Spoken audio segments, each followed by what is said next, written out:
بسم اللہ الرحمن الرحیم۔ حدیث نبوی صلی اللہ علیہ وآلہ وسلم ہے کہ عذاب قبر اور دیگر فتنوں سے پناہ مانگو۔ نبی کریم صلی اللہ علیہ وآلہ وسلم ہماری طرف متوجہ ہوئے اور فرمایا کہ پناہ مانگو اللہ کی جہنم کے عذاب سے۔ لوگوں نے کہا، پناہ مانگتے ہیں اللہ کی جہنم کے عذاب سے۔ پھر آپ صلی اللہ علیہ وآلہ وسلم نے فرمایا، پناہ مانگو اللہ تعالیٰ کی قبر کے عذاب سے۔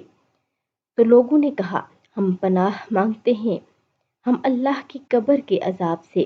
آپ صلی اللہ علیہ وآلہ وسلم نے فرمایا، پناہ مانگو اللہ کے چھپے اور کھلے فتنوں سے۔